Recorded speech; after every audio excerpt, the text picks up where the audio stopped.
Bonjour à tous, je suis Émilie du blog Parents Voyageurs. Chaque semaine, on va parler voyage en famille, mais aussi nous allons partir à la rencontre de certaines familles inspirantes. Alors installez-vous confortablement et bienvenue dans ce nouvel épisode.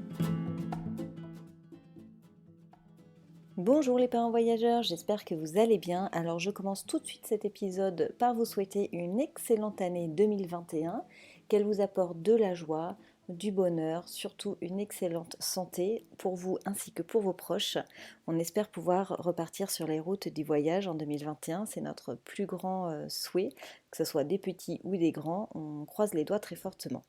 Alors dans ce nouvel épisode de l'année 2021, je suis heureuse d'accueillir Mélissa, connue sous le nom Instagram de Luna Estrella. Alors Mélissa a la particularité d'avoir fait un tour du monde en 2019 et être revenue avec un nourrisson. Ils sont partis à 4, ils sont revenus à 5 et elle nous explique comment tout ça s'est organisé, comment on vit une grossesse en plein tour du monde. Mais c'est pas tout. On a aussi abordé leur expatriation au Sénégal parce que dès qu'ils sont rentrés de leur tour du monde, ils sont tout de suite partis vivre à Dakar. Et elle nous explique tout ce parcours. Donc cet épisode est un peu plus long que d'habitude, mais ça vaut vraiment le coup de l'écouter jusqu'au bout. En tout cas, je vous souhaite une belle écoute et j'espère que ça vous plaira. À tout à l'heure, belle écoute. Bonjour Mélissa, merci beaucoup d'avoir accepté mon invitation pour participer au podcast. Je suis heureuse de t'accueillir aujourd'hui. Bonjour Émilie, c'est un plaisir de pouvoir partager avec toi et avec les autres. Je pense que les 30 minutes vont être bien trop courtes pour échanger sur tout ton parcours de ces derniers temps. Alors déjà, est-ce que tu peux commencer peut-être par te présenter et présenter ta famille et ta situation actuelle? Alors, je m'appelle Mélissa, j'ai 33 ans, 3 enfants de 5 ans, 3 ans et le dernier qui vient d'avoir 1 an la semaine dernière. Et actuellement, je vis à Dakar, au Sénégal. Il a déjà 1 an en fait, Ouais, ton il petit a eu dernier. 1 an 4 décembre. Ça va vite. On s'est rencontrés sur les réseaux, forcément, suite à ton tour du monde. Alors, est-ce que tu peux nous en parler un petit peu de ce tour du monde? À quelle période vous êtes partis et combien de temps vous êtes partis? On est parti le 4 février 2019 et on est rentré le 5 mars 2020. Ah, donc vous êtes rentrés tout juste avant le confinement, en fait. Exactement, quelques jours avant le confinement.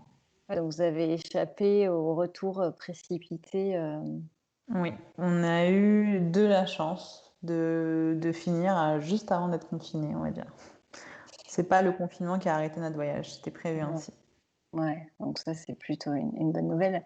Et alors si on repart du coup début 2019, quel a été votre déclic pour faire ce tour du monde d'1 an? Moi, j'ai toujours voulu le faire. J'ai beaucoup voyagé jeune et seule. Euh, et c'était un rêve quoi, de faire le tour du monde avec mes enfants, de leur faire vivre ce que j'avais vécu moi. C'était vraiment une volonté de ma part. Quand j'ai rencontré mon, mon conjoint, c'était pas une aussi grande évidence pour lui. Parce que ben voilà, un peu voyager avec des enfants, bébés, tout ça, il fallait attendre.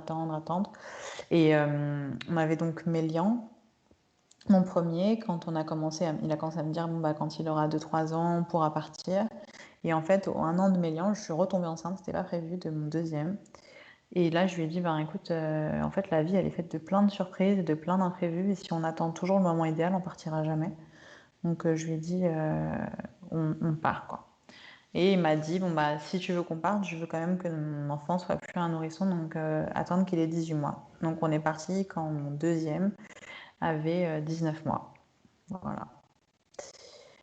Mais, entre-temps, ce que n'était pas prévu, c'est que je suis tombée enceinte pendant ce tour du monde et que du coup, le 4 décembre est venu le troisième petit garçon de notre famille maori et qu'au final, on s'est retrouvé à continuer notre tour du monde avec un vrai nourrisson puisqu'il avait même pas 1 mois quand on a repris l'itinérance et le voyage. Et, et donc, on est rentré avec ce souvenir de tour du monde, troisième membre de notre tribu. Et ça c'est juste incroyable quand même cette histoire de partir du coup à 4 et revenir à 5.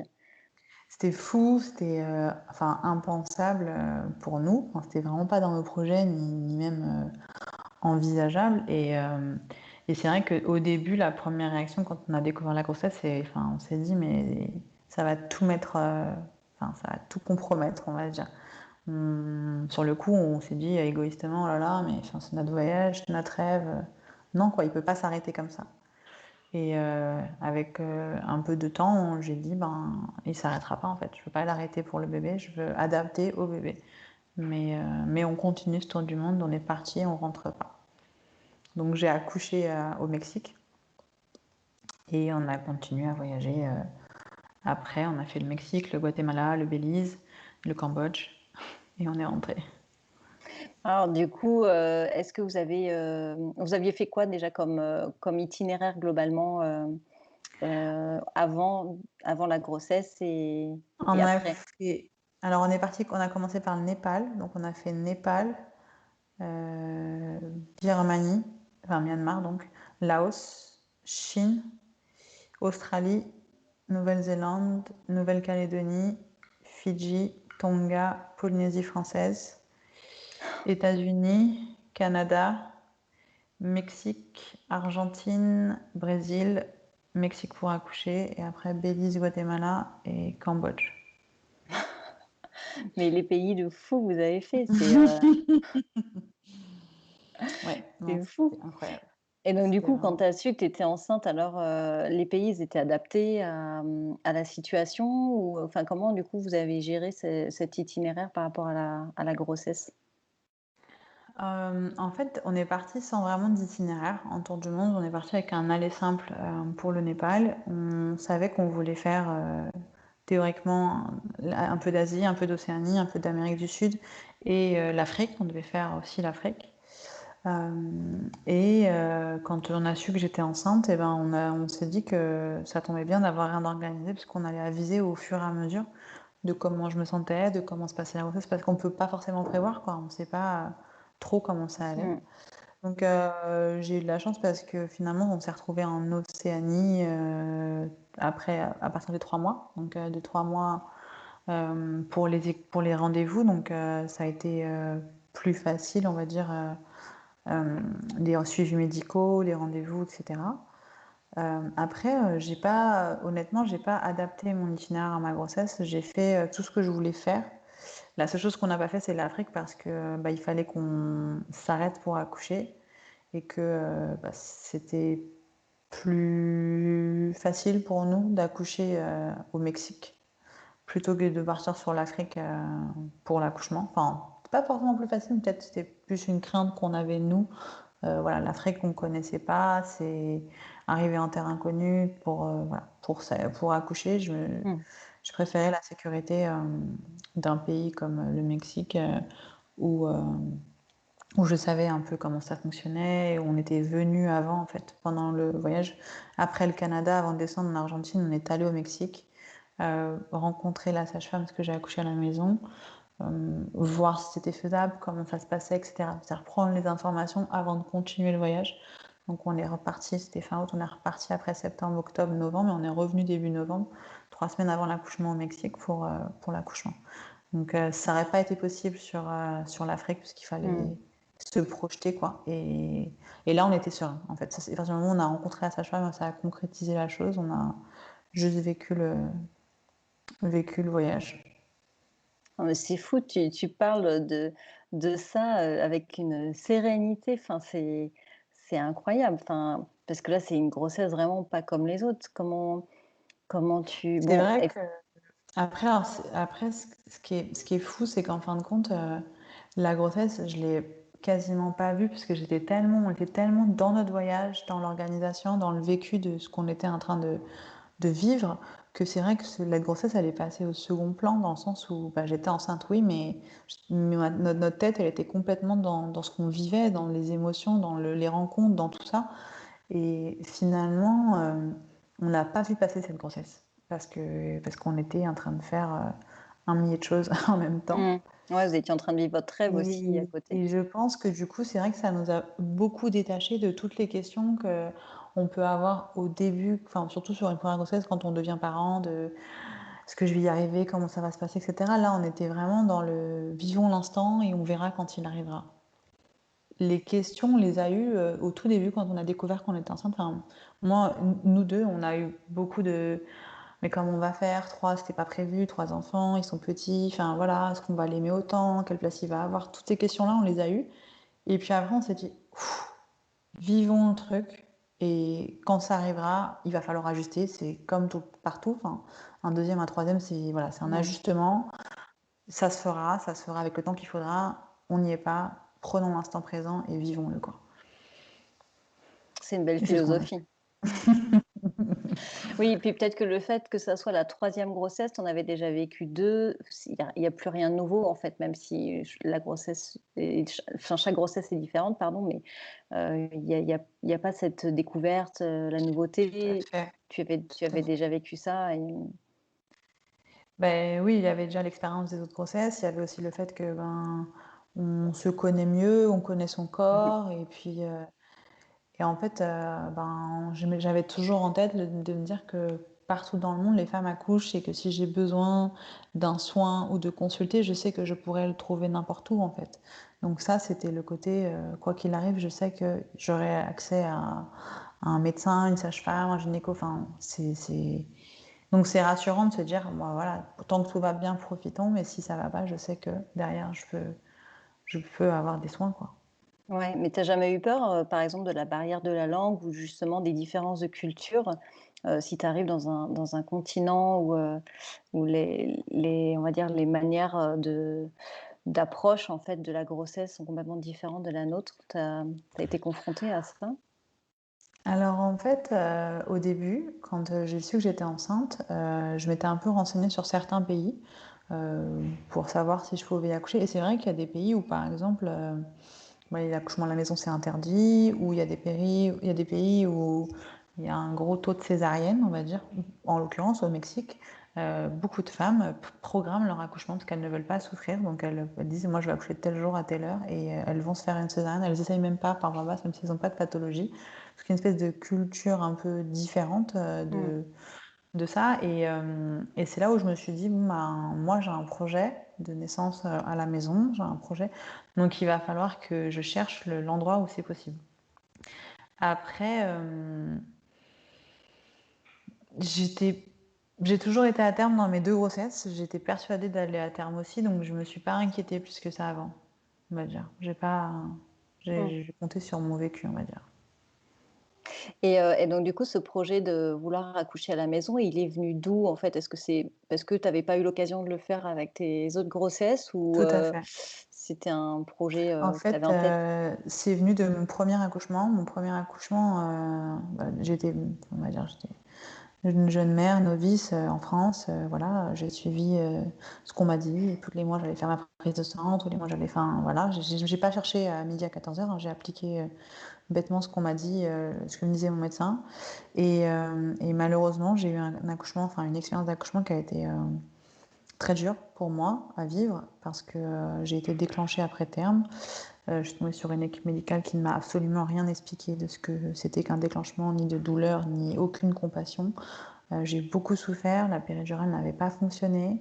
On m'a pas expliqué, mais j'ai eu une épisiotomie et des forceps et des points de suture tellement serrés après que j'ai senti que on m'a dû me les rouvrir et me les refaire après. J'ai pas marché pendant 20 jours après, je pouvais toujours pas bouger. Enfin, ça a été terrible en fait à vivre pour une première expérience d'accouchement. Et en fait, j'étais tellement traumatisée que je ne voulais plus d'enfants et ne plus jamais accoucher en fait. Et quand je suis tombée enceinte donc de mon deuxième, qui était aussi un bébé surprise que j'avais après, un an après mon premier, j'ai passé ma grossesse terrorisée à l'idée de devoir accoucher à nouveau. Mmh. Et du coup, je me suis beaucoup rapprochée sur la médecine, les naissances naturelles, sur l'accouchement physiologique. J'ai beaucoup lu dessus. Et je voulais donc accoucher à la maison. Seulement en France, c'est pas encore aussi facile d'accès. Surtout là où j'habitais, il n'y avait pas de sage-femme qui le proposait.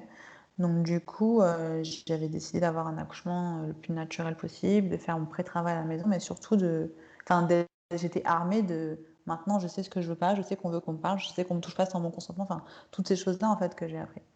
Et après, quand je suis retombée enceinte de mon troisième, j'ai dit, là cette fois-ci, je veux accoucher à la maison et je veux chercher l'endroit où je peux accoucher à la maison. Et c'était magique et je suis contente de l'avoir fait parce que ça m'a réconciliée avec mon premier accouchement. Dire que la boucle, elle a été bouclée, quoi. Ouais, c'est ça, tu restes sur une note positive, Tout à de tout fait. ça, quoi. Mais Mm. c'est vrai que c'est très traumatisant quand même, la manière d'accoucher en France. Il y a encore énormément de choses à faire évoluer, Mm. c'est fou, quoi. Malheureusement, Petit oui. petit à petit, mais c'est vrai qu'aujourd'hui, l'expérience que tu as vécue, au Mexique, on a l'impression que c'est inconcevable de le faire ici. Enfin, ça paraît Bah, tellement à c'est plus 1000 lieues de ce compliqué, ouais. qu'on connaît. Après, il y a plein de pays, par exemple en Nouvelle-Zélande ou en Australie, c'est très très commun d'avoir une doula, d'accoucher à la maison. Les accouchements naturels, c'est vraiment quelque chose de... Il y a des maisons de naissance un peu partout. Enfin, c'est vraiment quelque chose qui se fait beaucoup. En Allemagne aussi, du coup, les pays un peu comme ça, Allemagne de l'Est, ils sont plus dans cette dynamique-là. Après, j'ai envie de dire, la France, c'est que enfin, je sais pas si la France, mais on a cette culture de la peur, en fait, de la peur de la douleur, la peur des complications, de tout ça. Donc c'est vrai que les gens, ils sont plutôt rassurés par le médical, rassurés par Mmh. les médecins. Et il y a souvent cette confiance aveugle, en fait, Mmh. comme moi je l'avais quand j'ai accouché de mon premier, hein. Bah, c'est comme ça, on m'a dit que c'était comme ça, c'est comme ça. Ouais, Je me c'est pose ça. pas de questions, quoi. Je chemine pas, enfin, je réfléchis pas. Tout le monde le fait, je le fais. Puis Mmh après, en mh. fait, je me dis, bah non, il y a d'autres manières de faire. Il y a des choses qui sont, enfin, possibles, pas possibles. Moi, ma petite sœur, elle a accouché à la clinique en France, à Paris, de son premier enfant. Elle a accouché d'un premier enfant sans péridurale, dans l'eau, complètement d'un air naturel, parce qu'elle a été encadrée par une super équipe. Mais voilà, c'est pas partout. En fait, on n'est pas équitable face aux soins, face aux traitements, en fonction de où on va Mmh. accoucher et sur qui on va tomber, quoi. Oui. C'est un peu, Ouais. malheureusement, c'est un peu ça, quoi. Il n'y a pas Mmh. une équité sur ça, quoi. Ouais, c'est dommage, hein, c'est dommage. Parce que c'est vrai que quand on a suivi ton accouchement, ça avait l'air d'être, juste un moment incroyable, quoi. Mais, Mm. alors du coup, j'ai plein de questions, mais je vais essayer de les limiter. Comment tu as fait pour trouver à chaque fois dans chaque pays, les centres justement pour te faire suivre, médicalement et à la fin, trouver la personne, adéquate, au Mexique? Alors, pour mon premier rendez-vous pour mon premier gynéco, en fait, quand j'ai su que j'étais enceinte, on était en Chine et on discutait dans un restaurant.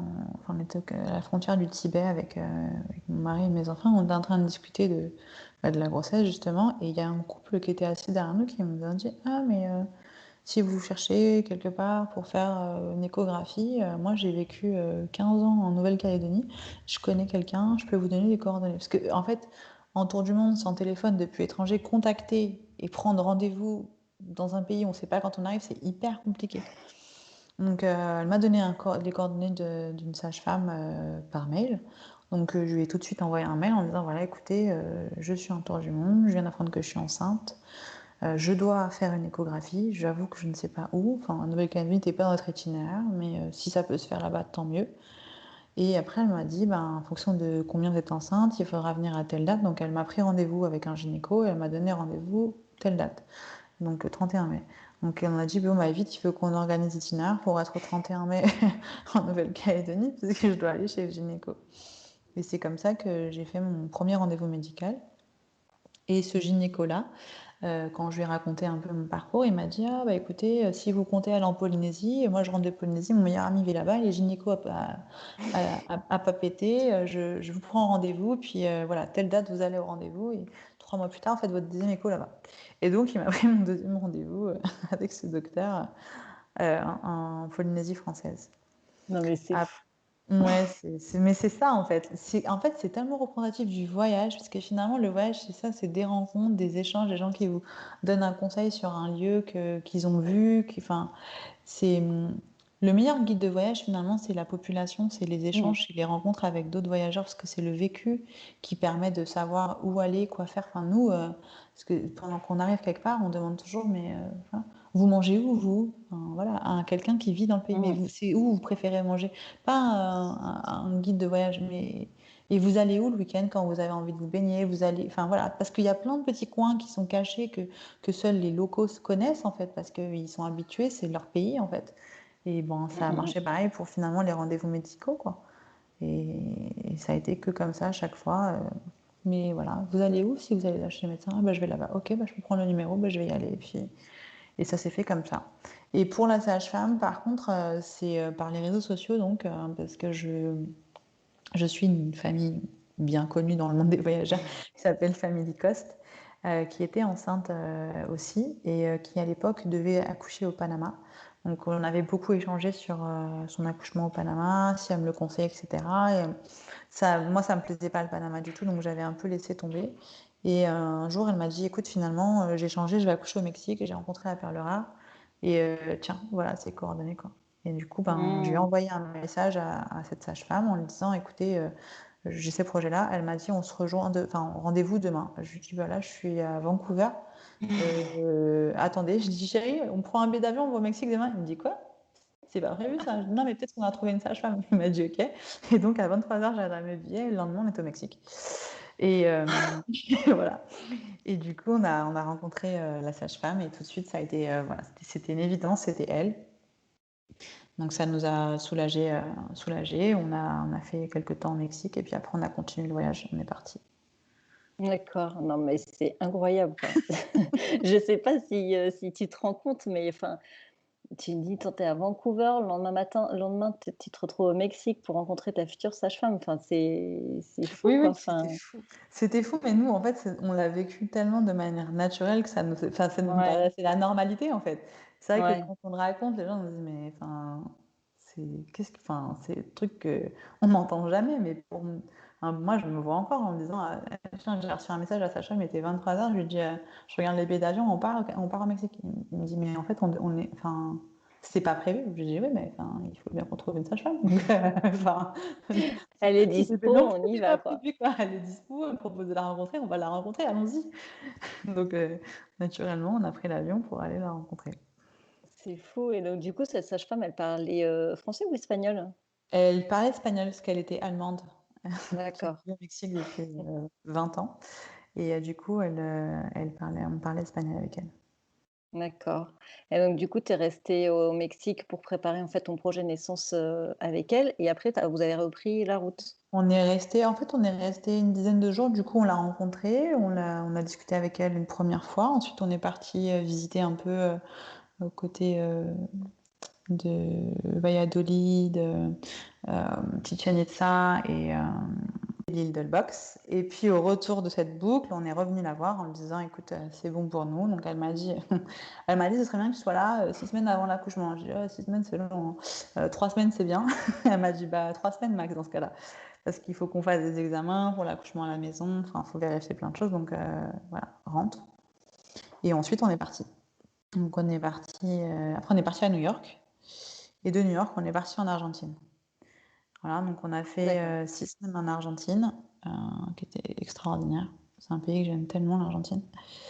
Et après l'Argentine, on est allé au Brésil. Et du Brésil, on est remonté donc début novembre, un peu moins de 3 semaines avant l'accouchement, au Mexique. Mais du coup Donc on a visité. pardon, excuse-moi, je t'ai Non, coupé. non, vas-y, du coup.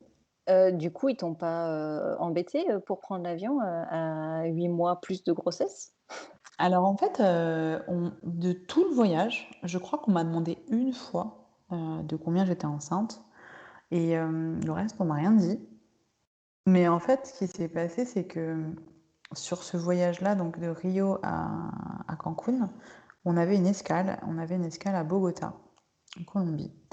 Et en fait, donc je vais embarquer sans problème, hein, on m'avait rien dit à l'aéroport. Bon, après, j'arrive, je suis derrière un comptoir, généralement j'ai des vêtements larges, j'ai aussi deux enfants dans les bras qui courent, donc bon, voilà, ça c'est Mmh. pas la femme enceinte qui débarque comme ça, quoi.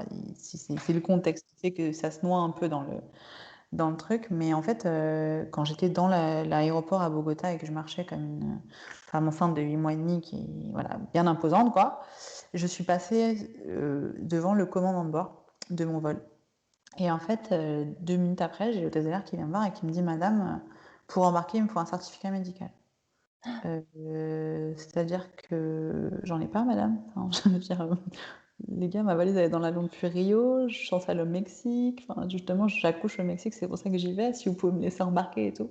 Et le commandant vient me voir et me dit, écoutez, madame, on parle d'un vol de 7 heures, enfin, moi, vous montez pas dans l'avion si je suis pas sûre que vous n'avez pas accouché, quoi. Et je lui dis, ah, mais Ah, non, il mais l'a tué. monsieur, c'est mon troisième enfant, j'ai un gros ventre, mais je vous promets, je suis pas du tout enceinte, je suis enceinte que de 7 mois. Enfin, voilà, là, elle rentre dans un grand baratinage quand même. Et donc il me dit ok, il me laisse embarquer. Et pendant tout le ventre, je me suis dit, mais j'espère que rien ne va se passer parce que là, le gars me tue en fait. Bon, évidemment, il s'est rien passé, mais j'avoue que j'ai été. Je savais que j'avais pas accouché, mais il m'a mis le stress quand même en me disant si j'accouche. Je me suis dit, au niveau de la loi, comment ça se passe? Je vais mentir, j'ai pas le droit d'être là. Si j'accouche dans l'avion, qu'est-ce que je dois. J'ai fait tout un scénario Le, en mode, le stress, 7 heures de stress, quoi. voilà. Et puis finalement, il est arrivé bien plus tard. Donc ça a été. Mais sinon, non, on m'a rien dit. Après, clairement, ça dépend des compagnies aériennes. Chaque compagnie aérienne a sa politique. En général, c'est aux alentours jusqu'à 30 semaines, ça passe. Après, il faut un certificat médical. Des D'accord. compagnies, ça va à 28, ça va jusqu'à 34. Euh, c'est un certificat médical du gynéco, parce que moi j'en avais eu un pour mon premier, Mélian. J'étais partie en vacances 2 semaines avant mon accouchement. J'avais demandé à mon gynéco, il m'avait dit écoutez, en gros il m'a dit voyager enceinte ne comporte pas de risque, l'avion n'a aucun risque sur la grossesse, la seule chose que vous risquez c'est d'accoucher dans le pays où vous allez, madame. Enfin, après, ça c'est vous faites ce que vous voulez, si vous voulez qu'il accouche Mm. là-bas. À l'époque on allait en Tunisie, mais si vous voulez accoucher en Tunisie, vous accouchez en Tunisie. Enfin, moi j'ai aucun problème avec ça. Donc il m'a fait un certificat en disant voilà, je certifie que elle peut prendre l'avion. Et du coup, on était parti avec ce papier-là en Tunisie. J'étais revenue parce que j'ai été déclenchée après terme et j'ai pas eu de soucis. Mais donc, du coup, en soi, voyager enceinte, c'est pas. Enfin, l'avion n'a pas d'incidence sur la grossesse, quoi. Il Mm. faut juste Oui, c'est juste que les compagnies, vérifier ils ont que. peur que tu que Oui, c'est accouches dans ça. Les l'avion, quoi. compagnies ont C'est, peur c'est... voilà, de l'accouchement d'un avion, mais si le médecin fait un papier ou Mm. si pour moi vous êtes une bonne escroc, je veux dire, pour voilà, ben, ça passe quoi. C'est- Excellent. Et du coup, alors les enfants dans tout ça, entre le tour du monde, le fait qu'ils vont avoir un petit frère ou une petite sœur, l'annonce, le changement d'itinéraire. Bon, il y a eu comme il y avait pas vraiment d'itinéraire, mais comment ils ont réagi à tout ça? Le tour du monde, c'est un sujet qu'on avait beaucoup abordé avant de partir avec le plus grand, donc qui avait 3 ans à l'époque, Mélian. On mangeait tous les jours avec la carte du monde devant nous et on parlait des pays qu'il aimerait voir, des choses qu'on va faire, de ce que ça. Donc c'était quelque chose qui était voilà, qui était ancré, qu'il avait envie de faire. Alors je parle pas de mon deuxième parce qu'il avait 18 mois et que c'était un bébé et que bon, bah, il comprenait sans Mmh. vraiment comprendre ce que ça représentait. Quant à l'annonce de la grossesse, en fait, j'ai fait le test avec les enfants. Ils m'ont vu faire le test, ils m'ont dit qu'est-ce que tu fais, je leur ai expliqué ce que c'était, je leur ai dit voilà, j'ai donné à mon grand Mélian, je lui ai dit voilà, s'il y a 2 barres, c'est qu'il y a un bébé dans le ventre de maman. Donc il a regardé, il m'a dit bah il y a un bébé dans le ventre de maman et puis point quoi, ça il est passé à autre chose et joué avec je sais pas quoi, on n'en a jamais reparlé. Donc nous on a dû digérer l'information déjà un long moment et puis en fait petit à petit ils ont commencé à se coller à mon ventre, à faire des bisous à mon ventre mais tout le temps, enfin voilà, hyper à parler à mon ventre. Enfin, c'est venu d'eux-mêmes, quoi. Ça a mis quand même 2, 3 mois. Mais c'est venu. Ils se battaient pour celui qui faisait le plus de bisous et plus de câlins, etc. Donc, ils étaient hyper contents, sans réellement, je pense, réaliser ce que ça représentait, en fait, Mmh. l'arrivée d'un troisième bébé, quoi. Parce que à 3, 4 ans et 2 ans, c'est Ouais, encore, c'est voilà, c'est petit, encore ouais. petit, séparé. C'est pas concret, quoi, on va dire. Mmh Et, mh. euh, et à l'accouchement, donc à la naissance, j'ai accouché à 23h30, les enfants dormaient. Et je pense qu'une heure et demie après, ils sont venus, en fait, ils se sont réveillés en pleine nuit, ils sont venus me rejoindre avec le bébé. Et, euh, et ils étaient tout endormis, mais tout contents, quoi. Le, le mécanisme, il s'est mis en place doucement. Parce que bah, en fait, leur petit frère, c'était un bébé avec lequel ils ne pouvaient pas forcément échanger. Ça dort, sa tête, ça dort, enfin voilà. Donc c'était des caresses, des câlins, des bisous, mais c'était pas concret. Puis après, il a commencé à s'éveiller. Oh, regarde, Marie, il a fait ça. Oh, regarde, Marie, il tourne. Oh, regarde, Marie. Et là, c'est devenu hyper intéressant à observer chaque progrès qu'il faisait. Et maintenant, alors qu'ils marchent et qu'ils parlent et qu'ils commencent à jouer à la voiture avec eux, c'est Ouais, incroyable. c'est super, c'est Ouais, super. ouais, ouais, c'est Ouais, ça. pour eux, ça devait être quand même une sacrée aventure à tout niveau, quoi. Mm. Et toi, tu étais, comment tu te sentais, en fait? à la fois tu étais en train de vivre ton rêve, à la fois tu vivais, un moment extraordinaire en tant que vie de femme et de mère. Qu'est-ce qui s'est passé dans ta tête, en fait, là, à la fin de ce tour du monde? Tu t'es rentrée avec ce bébé en plus. Qu'est-ce qui t'a le plus, pas marqué parce que c'est pas le bon terme, forcément il y a eu la grossesse, mais qu'est-ce que tu as ressenti avec toutes ces émotions, voyager enceinte, accoucher au Mexique, parcourir le monde? En fait, C'est fou. c'est fou, ouais, c'est ça, c'est fou. En réalité, je pense que cette année, elle a été, une des plus belles de ma vie. Déjà parce que concrétiser un rêve, c'est fou. C'est-à-dire, et en plus, à l'intérieur de ce rêve, donc de faire le tour du monde, il y avait plein de moments clés aussi qu'on avait rêvé. Par exemple, nager avec des baleines à bosse, c'était le rêve que j'avais depuis des années de l'avoir fait, c'était fou. Donc il y a ce sentiment en fait de plénitude, euh, parce qu'on est en train de vivre quelque chose d'incroyable. Le côté d'être H24 ensemble, ça aussi c'est génial en fait, parce Mmh. que euh, on est vraiment dans du temps de qualité et des moments de qualité avec les enfants et mon homme. Parce que il n'y a pas ces contraintes du quotidien, il n'y a pas le travail, il n'y a pas, en fait, il n'y a pas tous les petits problèmes qui peuvent venir nous embêter dans la tête. Et c'est vraiment que un niveau de, voilà, comme quand on part en vacances et on déconnecte. Enfin, voilà, on est pendant un an, on est complètement déconnecté de la réalité. On savoure l'instant, on savoure les moments qu'on a ensemble, on vit des choses incroyables et on est constamment en fait sur cette espèce d'euphorie de se dire mais waouh, waouh, waouh, c'est fou en Mmh. fait. Et la naissance, en fait, ça a été l'apothéose finalement parce que sur le coup, ça a été, enfin, la découverte de cette grossesse, ça n'a pas été très joyeux. On a été très déstabilisés parce que ben voilà, on venait de partir, on avait plein de projets et ça venait tout compromettre, donc c'était quand même difficile. Mais finalement, de se dire, voilà, on a fait le tour du monde en créant la vie, on a donné la vie ensemble, dans notre cocon, en famille, tu vois, complètement encore dans ce Mmh. côté cocon, quoi, qu'on avait depuis qu'on était parti. Et on a eu ce noyau dur, en fait, qui s'est créé. Et je pense que ça nous a vraiment soudés. En fait, ça a changé la dynamique de notre famille et de nos rapports, que ce soit entre hommes, femmes, enfin, de couple ou de Mmh. mère et de père. Ça a vraiment Ça a tout tout changé. fait évoluer. Ouais. Ah, c'est génial, mais en même temps, c'est vrai que l'expérience, elle est, juste dingue, quoi. Quand tu as accouché, donc tu es restée quelque temps au Mexique pour la suite de couches. Après Mhm. vous êtes repartis un peu sur les routes avec un nourrisson. Du coup, ce Ouais. voyage a dû enfin, comment vous avez, du coup, vécu cette, fin de partie de voyage, en fait, avec ce bébé? Justement, ce que tu disais, le fait de vous découvrir tous ensemble et trouver votre équilibre aussi. Comment tu l'as vécu cette Bah, partie-là? finalement, donc c'est vrai qu'il est né, on est parti à peu près 3 semaines après la naissance, on a repris la route. On est parti, donc on a fait en itinérance. On n'a pas voulu prendre l'avion tout de suite, on a voulu pas trop s'éloigner, donc on a pris le bateau de la frontière mexicaine pour aller au Belize. Et du Belize, après, on a repris le bateau pour enfin, revenir sur le continent. Et après, on est allé que en bus locaux traverser tout le Belize et le Guatemala. Et après, on est remonté au Mexique jusqu'au Mexico. En fait, c'était encore une fois, en fait, c'était hyper facile. C'est paradoxal, hein, mais après avoir voyagé avec deux enfants de 2 et 4 ans qui demandent constamment ben, de l'attention, de la sollicitation, qui ont des exigences, etc., un nourrisson qui était complètement toujours porté donc, dans son écharpe contre moi, qui t'était, dormait, c'était genre, mais en fait, c'est facile. C'est facile quand ça parle pas, ces petits trucs-là. C'est hyper simple. C'était cool. En fait, il était tout le temps collé à moi. Il a tout le temps été porté et donc il a fait tout avec nous.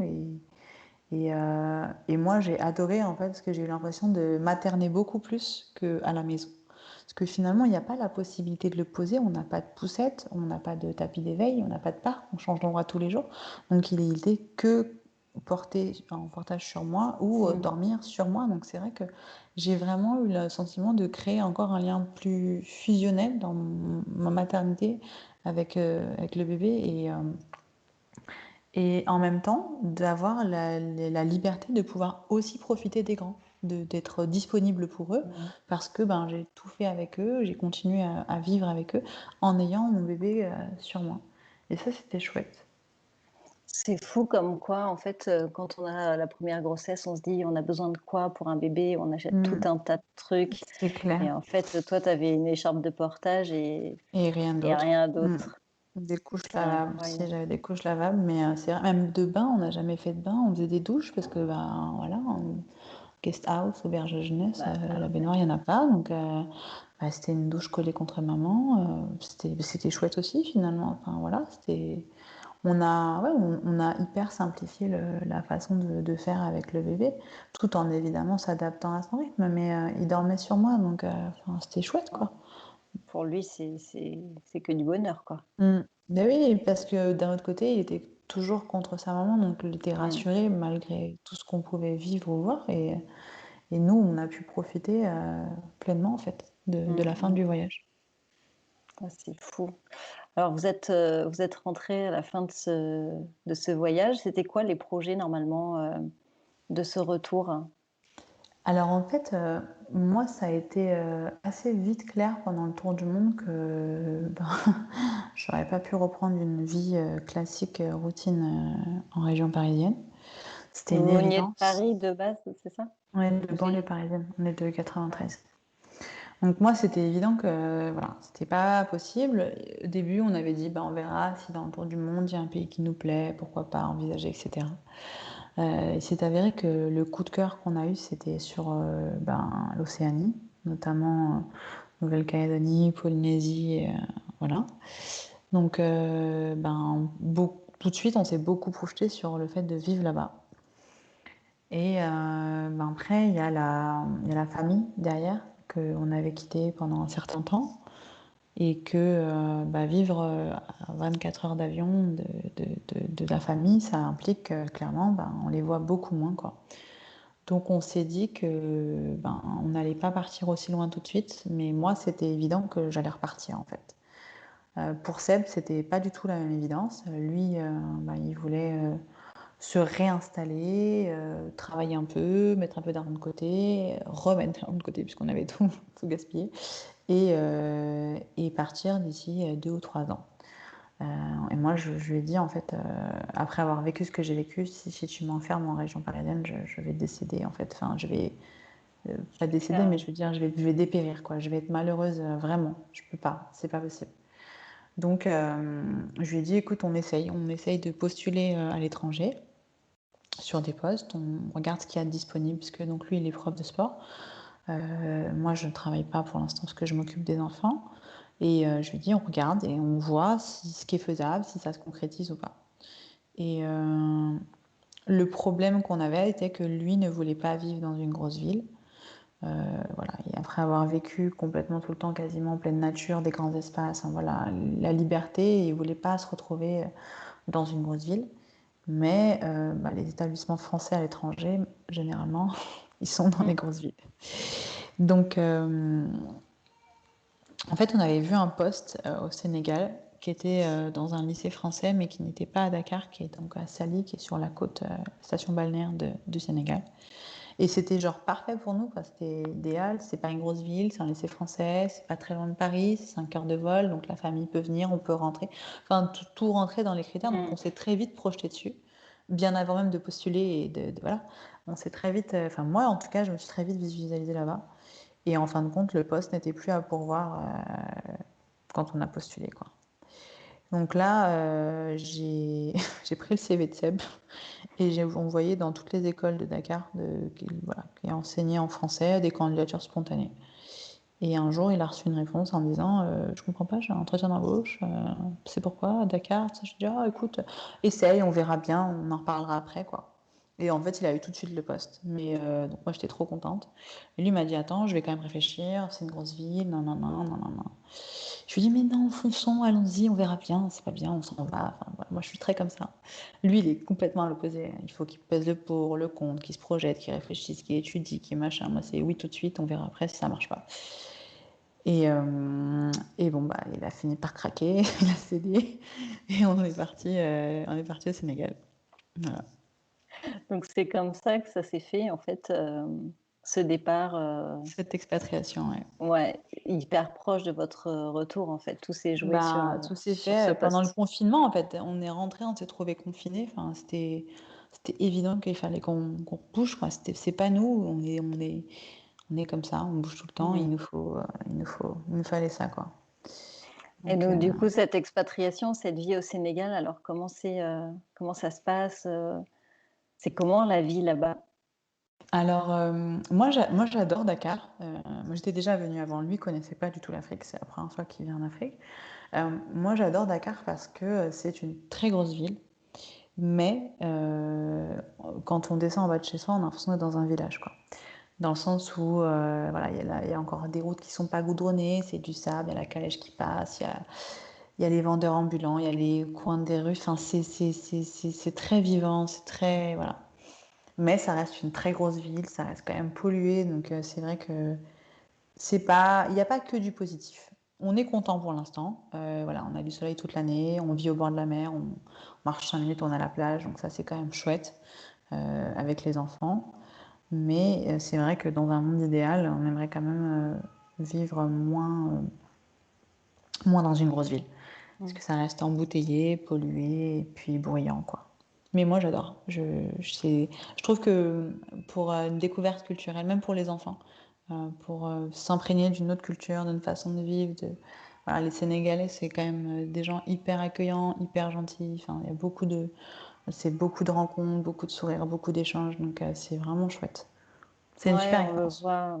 on le voit dans les stories où c'est hyper spontané, C'est ça, les ouais. gens sont enfin, en plus, tu vois les commerces de proximité, tu vois les gens Mm. sont ouverts, Ah, mais moi, je fais mes courses dans dans une espèce de case où Ouais, je j'ai sais pas vu. ce qu'il y a, mais il y a tout en fait. Je sais pas au début ce que tu veux acheter, mais tu lui poses la question, il a. Il dit, ah, oui, j'ai. Tu vois, oui, j'ai. Tu sais pas, tu vois rien, mais tu sais, il a tout. J'adore. Ouais, en fait, c'est vrai que ça a l'air d'être une grande ville, mais quand on voit ce que tu partages, on voit que c'est un petit village, en fait. C'est ça, C'est en fait, le t'es quartier est un dans un petit petit village. village à l'intérieur d'une grande ville, c'est exactement ça. C'est-à-dire que malgré cette grosse ville, tu retrouves en bas de chez toi l'impression de vivre dans un village où il y a Mmh. toujours les mêmes gens et ce petit vendeur de fruits et mon petit vendeur de légumes, etc., etc. Et ça, c'est super chouette. Donc vous avez réussi à trouver votre équilibre, en tout cas, post-retour, tour du monde, post-confinement, Oui. où Pour l'instant, oui, on a réussi. Je pense qu'aujourd'hui, on est mieux ici que si on était resté en France. Dans la qualité de vie, dans ce qu'on aime, parce qu'en même temps qu'on est dans un autre pays, on découvre aussi les week-ends, les vacances scolaires, voilà, on découvre le Sénégal, donc on continue à voyager à l'intérieur même de notre pays pour l'instant et de découvrir plein de choses. Donc c'est chouette, c'est vraiment chouette. mmh. Ah, c'est vrai que ça, c'est les avantages de l'expatriation, en fait, où Mm. tu as l'impression d'être un peu en vacances, pas toute l'année, mais c'est vrai que dès que tu sors, c'est tout de suite, Bah la oui, ça c'est découverte. Donc exactement. ça, c'est Donc chouette. t'as l'impression, même le week-end, tu pars 24 heures et t'as l'impression d'être en vacances en fait. Parce Ouais, que tu es à la plage ou tu as quelque chose de complètement différent de ce que tu connais et tout de ouais, suite tu t'évades en fait. ouais, carrément. Et juste une dernière question, les enfants, du coup, comment ils ont vécu, du coup, cette expatriation, le fait de devoir repartir? Ils sont scolarisés ou ton aîné est scolarisé? Et Alors non, ton mes enfants sont en école à la maison, donc ils sont pas ah! scolarisés. D'accord. On s'est posé la question quand même de les scolariser ou non, notamment parce que le niveau de vie à Dakar est extrêmement cher. On ne s'attendait pas du tout à ça. Donc en fait, avec le salaire de Seb, on n'arrive pas forcément à survivre les mois, quoi. Donc il fallait que j'envisage moi de travailler, donc de les scolariser. Mais en fait, les frais de scolarité sont tellement élevés au Sénégal que en réalité, ce que je vais aller gagner en travaillant, ça va être pour payer l'école. Donc, pour l'instant, on est comme ça, on reste en école à la maison. Pour comment ça s'est passé, au départ, mon aîné, il voulait pas repartir. Ça a été un peu dur pour lui. Parce que bon, bah, on est rentré de tour du monde confiné, ce qui veut dire que lui qui se faisait une joie après 13 mois de retrouver ses cousins, ses cousines, ses grands-parents, il pouvait pas les voir pendant X temps. Donc ça a été une période assez longue pour lui de se dire, attends, je suis en France, mais je peux voir personne. Ouais, le choc, Il ça a devait être. commencé à pouvoir en reprofiter et un mois et demi après, on repartait. Donc ça n'a pas été évident. Au début, il disait, moi je veux pas aller au Sénégal, je reste chez mes grands-parents. Enfin, plusieurs fois, il nous l'a dit. Et puis finalement, ici, il s'est fait des copains. Il a, il a pris une routine. Il fait du surf, il fait du tennis, il a plein de copains. Tous les jours, il va chez un de ses copains. Voilà, il va à la plage tout souvent. Donc maintenant, il est hyper heureux, il est hyper épanoui. Voilà, c'est chez lui. Pour le petit, ça a été plus compliqué parce que à 3 ans, il verbalisait pas forcément ce qu'il ressentait. Et en fait, on l'a vu à son attitude qu'il était très déstabilisé en fait. Il était triste. Triste, mais il ne savait pas comment l'exprimer. Surtout quand on arrivait, on n'avait pas encore de chez nous. Donc du coup, c'était hyper abstrait pour lui parce on a bougé d'Airbnb en Airbnb. Et en fait, quand il a eu sa maison, son lit, sa chambre, là, ça a commencé à aller mieux en fait. Il a Il a compris que retrouvé c'était ses voilà, repères. il a retrouvé des repères et maintenant ça va bien, ça va mieux. Ouais, Donc c'est chouette. ils sont hyper épanouis.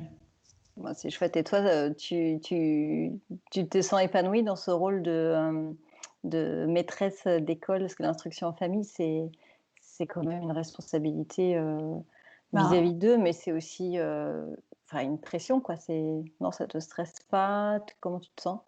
En fait, au départ, quand je suis arrivée ici, le fait de me retrouver un petit peu isolée de mes amis et d'être tout le temps finalement entre guillemets enfermée avec les enfants, ça a été un peu compliqué parce que enfin voilà, j'ai pas au travail, je rencontre pas de gens, j'ai pas de collègues, donc c'était un peu dur pour moi parce que j'étais que mère au foyer, que maîtresse d'école, que maman, cuisinière, enfin voilà. Et en fin de compte, le fait que Mélian commence à faire des activités, ben, du coup, bah, il s'est fait des copains. Donc moi, j'ai rencontré les parents et donc du coup, je me suis fait des amis. Et ça m'a énormément aidé en fait, parce que maintenant j'ai des copines, je sors le week-end de temps en temps. Enfin voilà, je fais des et je redeviens en fait une femme. Je redeviens une femme, je suis plus qu'une maman. Et ça faisait en fait 5 ans que j'étais maman en fait. En réalité, et je me Mmh. suis rendu compte que j'avais été vraiment beaucoup sacrifiée pour mes enfants. Parce que je le voulais, hein, c'était un choix, je Mmh. m'épanouissais comme ça, mais que finalement aujourd'hui j'avais besoin d'un peu plus, j'avais besoin d'avoir des conversations avec des gens qui m'enrichissent un peu, voilà, de découvrir autre chose, de rencontrer d'autres gens. Et c'est ça aussi qui est chouette dans l'expatriation, c'est qu'on rencontre des gens de tout horizon, de toute culture, avec des parcours complètement différents, voilà, qui sont pas classiques qu'on ne pourrait rencontrer en France, où les gens vivent on va dire de manière assez similaire. Voilà, je fais mes études, je fais du travail et puis je fais une maison des enfants. Enfin, voilà, c'est quand même très classique comme schéma. Mmh. Et voilà, ici, je parle avec les copains de mes enfants. Il y en a un qui est né à Kuala Lumpur, l'autre qui est né à Djibouti, le troisième. Et pourtant, ils sont tous français, mais d'enfants expatriés ou ils sont tous moitié français, moitié d'une autre culture. Enfin, c'est cette richesse en fait Mmh. de gens qui ont aussi finalement les expats, ce sont des gens qui ont ce goût du voyage, ce goût d'autres cultures, qui ont voilà, cette envie de connaître plein de choses et du coup on se retrouve facilement Mmh. dans nos choix et nos envies. Ouais, du coup, tu te retrouves avec des personnes qui comprennent, toi, tes envies, qui comprennent ton parcours et tout de suite, c'est vrai que c'est plus facile de créer des liens Tout avec à ces fait, ouais. personnes-là. Donc Mm. c'est hyper riche. Donc là, tu as trouvé ton équilibre et du Moi, coup, oui. Aujourd'hui, ouais, bien et je me épanoui. sens bien. Exactement. Et alors, c'est quoi vos prochains projets, même si vous venez juste de vous poser là? C'est quoi tes prochaines envies ou un pays où tu aimerais bien t'installer ou... Ben, on est dans l'hésitation entre essayer de déménager donc à Sali finalement, donc justement comme on disait sur la côte pour avoir voilà, quitter la grosse ville et avoir une autre qualité de vie, ou regarder sur un autre pays. On guette les annonces, de voir les pays qui peuvent nous correspondre. Après, ce qui est particulier, c'est que quand tu connais pas un pays ou quand tu le connais en tant que touriste, c'est pas du tout la même chose que quand tu viens y vivre en fait. Quand tu voyages et que tu passes quelque Oui, part, pas le regard de quelqu'un qui est installé, qui vit, t'as pas les problématiques qui peuvent surgir. Donc c'est difficile de se projeter dans un pays pour y vivre. Maintenant, voilà. Pour l'instant, on est bien. On se laisse, je pense, une année ou deux. Voilà, on verra si des choses se proposent à nous, tant mieux. Sinon, on va continuer. Moi, je pense que je vais essayer de reprendre un travail euh, pour mon bien-être et aussi pour qu'on soit mieux financièrement parlant, quoi. Mais voilà, on va essayer de voyager si on peut, parce que c'est compliqué aussi de se projeter aujourd'hui avec la situation actuelle Ouais, dans le monde. C'est un peu, c'est marrant parce que ouais. finalement ça revient un peu à vivre au jour le jour actuellement, parce que c'est dur de voir un peu plus loin. Donc pour l'instant, ce qui est cool, c'est qu'on peut visiter notre pays dans lequel on vit, ça c'est chouette, on découvre, on a plein de choses qu'on a envie de voir, Mm. donc on dit que même si on voyage pas loin, on voyage quand même, quoi. Et, euh, et Ouais, ça après, c'est. en tout cas, ce qui est sûr, c'est que je me vois pas rentrer en France. Ça, c'est quelque chose qui est une évidence. Du moins pour l'instant, peut-être que Mm. là, je rencontre des gens qui, au 12, 15 ou 18 ans, loin de la France, ont envie de rentrer. Nous, on commence ce côté expatriation, donc j'ai pas le désir de rentrer en France. Je comprends. Je pense qu'il faut passer quelques années pour assouvir un peu cette soif de découverte et se rassasier un petit peu avant de vouloir rentrer, je pense. Je Après, sais pas. en Après, il y a des gens qui rentrent jamais, hein, mais bon. oui, c'est ça. Mais le Sénégal, en plus, c'est un pays, je trouve que, enfin, c'est hyper, je veux dire, facile l'expatriation dans le sens où, ben, déjà, ils parlent français, mais en même temps, il y a, je veux dire, par exemple, pour la nourriture, il y a beaucoup de produits importés de France. Je veux dire, on fait nos courses, enfin, si on veut faire nos courses, on a Auchan, Casino, Carrefour, Super U, enfin, les mêmes magasins qu'en France, donc il n'y a pas de produit qui peut nous manquer ou voilà, de gros, bien que nous, on fait nos courses au marché en bas de la rue et qu'on mange le plus local possible. Mais je veux dire, si on a envie de fromage, on peut en trouver, quoi. Mm. Si c'est pas dur comme d'autres pays ou notamment en Asie où enfin, si tu veux trouver du fromage, faut chercher, Oui, quoi. c'est vrai, c'est vrai. Pas évident, évident, quoi. Ouais, c'est vrai. Et pourtant, je pensais pas quand même que c'était comme ça au Sénégal finalement. Je pensais pas que c'était aussi francisé, on va dire. Ben, je pense que ça a évolué avec la communauté d'expats qu'il y a ici. Il y a énormément d'expatriés sur Dakar, surtout. Euh, Puis aussi le fait que ben, c'est quand même hyper proche de l'Espagne ou de la France, quoi. Avec les Canaries qui sont à 2 heures d'avion. Et la France, c'est 5 heures. Je pense que ça aide pour l'acheminement de Ouais, produits. les produits. Et, Mm, euh, mm. et c'est vrai que là, on trouve mais tout. Il n'y a pas Ouais, un donc produit encore ouais, que je tu te trouve sens que j'ai pas. cherché où je me suis dit ah bah non ici il n'y a pas, il faudrait que j'en ramène quoi. En tout cas que nous on a l'habitude de consommer. Même Mm. au niveau du pain par exemple, tu vois parce que ça c'est un truc pendant le tour du monde des fois ça m'a manqué quoi. De manger du bon pain. Bah ici t'as la brioche dorée, bon bah sinon t'as Kaiser, mais même le pain qu'ils font eux localement que je paye 100 francs, ce qui fait 10 centimes, 15 centimes d'euros la baguette, il est super bon, tu vois. Donc, Ouais, donc ils ont aussi le savoir-faire qui fait que tu hmm, arrives à trouver des équivalences, quoi. Ça, c'est ouais. bien. Ouais, C'est ouais, non, chouette, tu vois, je pensais pas. pour l'instant, c'est cool. C'est super, donc du coup, pour le moment, oui, vous vivez au jour le jour et tu te sens pas enfermé, chez toi parce que du coup, c'est comme nous, en fait, tu peux visiter, tu peux, voyager près de chez toi et dès que tu sors dans la rue, c'est de la découverte, C'est ça. à Déjà, fond. rien que Donc c'est bien. sortir de chez moi, dire vraiment marcher 5 minutes pour aller à la plage, c'est bah voilà quoi, c'est hyper. C'est du sable quoi, il n'y a pas Mmh. de route, c'est du sable par terre, c'est du sable, c'est complètement. C'est ça, c'est des embouteillages, il y a une charrette, tout à l'heure, il y a un gars qui est passé avec un scooter, mais il n'y avait plus rien, juste une carcasse qui il portait des morceaux de bois et une chaise sur son dos. Enfin, je veux dire, c'est des trucs. En fait, tous les jours, on rigole parce qu'on voit des scènes, voilà, Des typiques choses un peu improbables. ça. Et puis voilà, il y a le portage qui est omniprésent dans cette culture que j'adore. Il y a le sourire, et les gens sont tout le temps en train de sourire, de discuter. Et puis en plus, avec un bébé comme le nôtre qui réclame les bras, dès qu'il voit quelqu'un, il veut les bras de la personne qu'il ne connaît pas. Donc ça aide encore plus à rencontrer, à Mm. échanger. Et il est tout le temps dans les bras de quelqu'un, complètement. Tout le monde Ça, le c'est connaît. génial. Voilà, non, c'est dingue. C'est vraiment, ouais, c'est vraiment chouette. En tout cas, Ouais, voilà, c'est ça vous plaît. ouais, pour le moment, on est bien. On a trouvé notre équilibre, on a trouvé notre routine et on est bien. Après, Mm. pourquoi l'Afrique? C'était vraiment le côté pendant le tour du monde, on n'a pas pu faire l'Afrique à cause de la naissance. Et du coup, pour Mm. moi, c'était une évidence que le premier pays où on vivrait, ce serait un pays d'Afrique, en fait, parce que j'avais envie de cette culture qu'on n'avait pas pu voir durant notre voyage. Et j'avais très envie que mes enfants voient l'Afrique, vivent l'Afrique, ressentent l'Afrique, en fait. Mm. Mais C'est c'est pas un pays enfin, c'est pas un continent le plus facile quand même pour s'expatrier. Vous n'avez pas choisi la facilité dans l'histoire. Bah, en fait, non, mais en même temps, c'était une nécessité pour nous. Je me voyais pas commencer l'expatriation ailleurs qu'en Afrique. Parce que je trouve que le meilleur moyen de s'imprégner de cette culture africaine, c'est d'y vivre. Plus que d'y Mm. voyager, c'est d'y vivre en fait. Parce que c'est des moments qui s'ancrent. Voilà, c'est vraiment.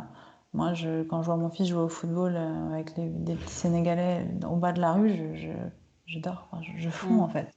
Tu sais, ici, dès qu'ils voient un enfant, ils disent ah, un copain.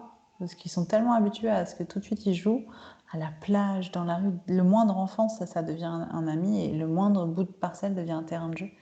Et, euh, et ouais, en Ouais, fait, c'est ça. c'est la simplicité et puis Mm, la bienveillance c'est ça. à tout niveau, quoi. Et c'est vrai que je comprends du coup que tu pas non plus envie de rentrer en France parce qu'on est à 1000 lieues. Alors, je connais pas du tout l'Afrique, mais le côté bienveillant, nous, on le retrouve aussi pas mal en Espagne et c'est tellement agréable Mm. C'est vrai de voir que cette gentillesse et tout. malheureusement, ce que nous on vit aujourd'hui, on le vivrait pas chez nous, quoi. Je pourrais Mm, pas laisser mes enfants descendre en bas de la rue et jouer au foot avec leurs copains en regardant par la fenêtre. Je mm, le ferais pas. Dans le 93, je le ferais pas. mm, Mais, euh, mais c'est vrai que ouais, c'est une vie, c'est plus simple. C'est beaucoup moins de mm, questions, beaucoup plus de sourires et beaucoup plus moins de, moins de prise de tête, moins mm, c'est un climat qui est beaucoup plus serein en fait, qui est beaucoup mm. plus paisible. Ouais, tu te sens libre, libre de faire ce que tu veux sans aucun stress en fait derrière. Mm, c'est vrai. C'est Non, c'est hyper intéressant de pouvoir en tout cas, enfin, éduquer ses enfants dans ce contexte-là et dans ce milieu-là. Je pense que pour eux, ça n'a pas de prix, quoi, parce que Et en même temps, tu vois, ça les sensibilise aussi à des problématiques qu'on n'avait pas forcément en France. En l'occurrence, ici, l'eau à Dakar, c'est un problème. On n'en a pas toujours. Voilà, des problèmes, des coupures. Il y a des gens qui n'ont pas d'eau. Et d'avoir eu à le vivre, tu vois, ben, ils ont conscience que ben, l'eau, c'est pas, voilà, c'est pas mmh, facile, quoi. C'est pas quelque chose que tout le monde a, avoir accès à l'eau, à l'électricité, pouvoir manger à sa faim aussi, parce mmh, que ici, ce qui est très culturel, c'est que les gens font leurs courses au repas. C'est-à-dire que tu vas au marchand acheter une carotte et puis un poivron pour ton repas du midi, puis si tu peux ce soir ou demain, tu rachètes. Donc ça te montre aussi une autre manière de vivre où nous, on est hyper dans le consumiste, on va dans des supermarchés, on remplit des caddies à rats, quoi. Ici, ben, ils vont acheter une couche par une couche, s'ils peuvent en acheter. Enfin, tu vois, c'est complètement une autre manière d'aborder mmh, et de vivre, de consommer, voilà. Et du coup, ben, ça leur permet de voir aussi ça, quoi, mmh, que la vie, c'est pas la même pour tout le monde, quoi. mmh, mmh. Ouais, ça, c'est quand même, des valeurs qui sont assez fortes quand même pour eux. Ça, c'est top. Mais tu sais, je trouve que c'est important aussi qu'ils aient conscience qu'ils ont de la chance, finalement, dans ce qu'ils vivent. Mmh, Parce que finalement, Euh, on est dans un pays voilà, où le niveau de vie, bah, il n'est pas du tout le même que le nôtre, quoi. Et finalement, de se dire que ben, pour les enfants, il n'y a pas de... Enfin, tu vois, ils jouent entre eux sans se dire, ben, moi j'ai plus, moi j'ai moins. Enfin, tu vois, ils sont dans l'échange. Ils Mm. adorent donner des jouets quand ils peuvent en donner à des petits-enfants, parce que généralement, quand on arrive à la plage, 30 secondes après qu'on soit arrivé, genre, il n'y a plus de seau, il n'y a plus de pelle, il n'y a plus rien, parce que tous les enfants se jettent, en fait, sur ces jouets qu'ils n'ont pas. Et donc après, ben, je vois mes enfants construire des châteaux de sable avec 90 enfants, quoi. Et à la fin, ils me disent, bah tiens maman, celui-là, on en a deux, donne-lui. Bon, maintenant, on a quasiment plus de pelle et plus de seau, on n'a plus rien. Mais c'est chouette, en fait. C'est chouette parce que de même, en fait, ils se rendent compte que ils n'ont pas besoin de tout ce qu'ils ont, en fait. Ils ont besoin Ouais. de... ils ont- C'est hyper dur de leur inculquer quand ils sont petits comme ça, la chance qu'ils ont, voilà, d'avoir à manger tous les jours, d'avoir des jouets, d'être habillés Bah, convenablement. surtout si C'est, tu restes en plus dans un milieu où finalement tu ne fréquentes pas mm, d'autres gens, enfin tu restes dans le même cercle de gens qui sont du même niveau que toi, on mm, va dire. Et du coup, c'est vrai que, enfin là, je sais que nous, quand on est arrivé pendant 2, 3 mois, on n'avait vraiment pas d'eau. Enfin, on se douchait au bidon, on faisait des stocks. Enfin, c'était compliqué. Et tu vois, ils ont vraiment pris conscience que ben l'eau, quoi, c'est pas une évidence d'ouvrir le robinet d'avoir de l'eau. En mm, fait, c'est pas tout le monde qui a de l'eau. mm. En plus, Ouais, quand quand on arrive tu le dans des vis, villages et que tu vois qu'il y a des gens, ils vont au puits. Enfin, tu vois, enfin tout ça, c'est réaliser que ben c'est quelque chose de précieux. mm, Puis même, tu vois, Dakar, c'est une ville hyper polluée. Il y a un vrai problème de traitement des déchets. Ben, ça aussi, c'est pareil, tu vois. Ils le voient, en fait. Et ils me disent, maman, mais pourquoi? Bah, pourquoi? Bah, parce que nous, chez nous, il y a des gens qui sont payés, qui ramassent les poubelles, qui traitent les déchets. Ici, non, en fait. Ici, non. Et le camion poubelle, s'il passe, tant mieux. S'il passe, ben voilà, il passe pas.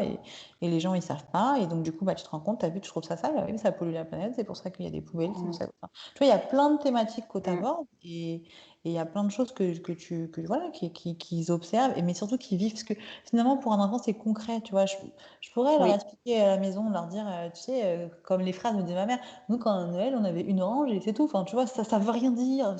oui, Et là, le fait de le c'est ça. vivre, de Quand tu le vis, l'expérimenter, de le voir, c'est clair. de se dire, Mm, voilà, quand le petit voulait se doucher, bah, il n'avait pas de douche et il devait prendre un seau et faire ça. Bah, maintenant, il sait, quoi. Tu vois, mm, c'est différent. Mais en même temps, il le vit très bien, hein. Enfin, je veux dire, mais c'est juste que ça lui apprend que ce que lui, il a vécu comme manière de vivre, ce qu'il a expérimenté, ben, c'est pas ce que tout le monde peut prétendre à mm, avoir. mm, mm, mm. Ouais, et ça, c'est quand même le meilleur moyen pour, oui, pour leur montrer de Bah, manière, enfin, l'ouverture c'est plus d'esprit, moi, je concret. pense que Ouais. c'est ça aussi, c'est se dire que et aussi s'adapter finalement. Ils arrivent à s'adapter à tout, tu vois. De Mm, l'eau, pas de l'eau, de l'électricité, pas d'électricité, voilà, manger chaud, manger froid, manger un bon repas comme manger dehors. Enfin, tu vois, ils arrivent à s'adapter à mm, tout type de situation et ça, c'est chouette en fait. Parce que c'est c'est un clair. peu moi, je pense que, tu vois, c'est ce que je disais, de voir un enfant, ce qui est chouette dans les enfants, c'est ça, c'est qu'ils sont capables de jouer avec n'importe qui. Ah bah, tout le monde peut être un copain pour eux. Puis, tu vois, nous, en grandissant, ben, ça se perd, en fait, ces relations Ouais. sociales avec tout le monde, cette interaction. Et je me dis que aujourd'hui, j'ai envie qu'ils gardent ça et que se dire, ben, peu importe sa couleur, son niveau de vie, son truc, on est deux humains, C'est on a envie clair. de jouer, on échange, point, quoi. Il n'y a pas besoin de savoir si telle religion, non, tu vois, c'est la Mm, mm. simplicité. Et puis, c'est apprendre de l'autre, finalement, tu vois. Ouais. Ils emmagasinent plein de choses, en fait, de ces échanges.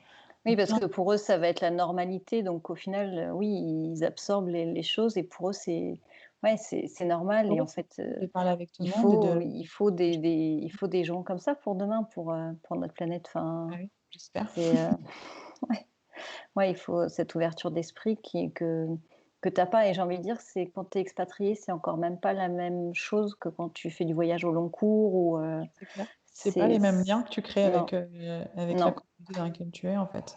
ouais, ouais, tout à Le fait. voyage, c'est finalement un passage, sauf si tu fais vraiment du slow travel. C'est un passage, donc tu arrives en instant T et tu repars. Ouais, et puis tu retrouves vite ton petit confort quelque part. Mm. Donc tu les enfants n'ont pas le temps de vraiment de se rendre compte et de s'imprégner, des choses qu'ils vivent en fait, en se disant qu'au long cours, il y a des gens qui vivent comme ça toute l'année, quoi. En tout cas, leur donner plein de clés pour l'avenir. J'espère. Je te remercie beaucoup, Mélissa, en tout cas, de Mais m'avoir avec accordé plaisir, ce temps. Émilie. C'était vraiment hyper intéressant. Merci pour ton partage d'expérience et puis tu reviens quand tu veux sur le podcast. Avec plaisir au prochain pays. Carrément. À plus, ciao. Et voilà, je vous avais dit que cette interview était passionnante. On a appris plein de choses. C'était vraiment génial. J'espère que ça vous a plu. En tout cas, si c'est le cas, n'hésitez pas à laisser 5 étoiles sur votre plateforme d'écoute ou bien laisser un petit commentaire ou le partager à quelqu'un de votre entourage. Ça permet de gagner en visibilité. En tout cas, je vous souhaite une très belle semaine et je vous dis à mercredi prochain. Ciao, ciao.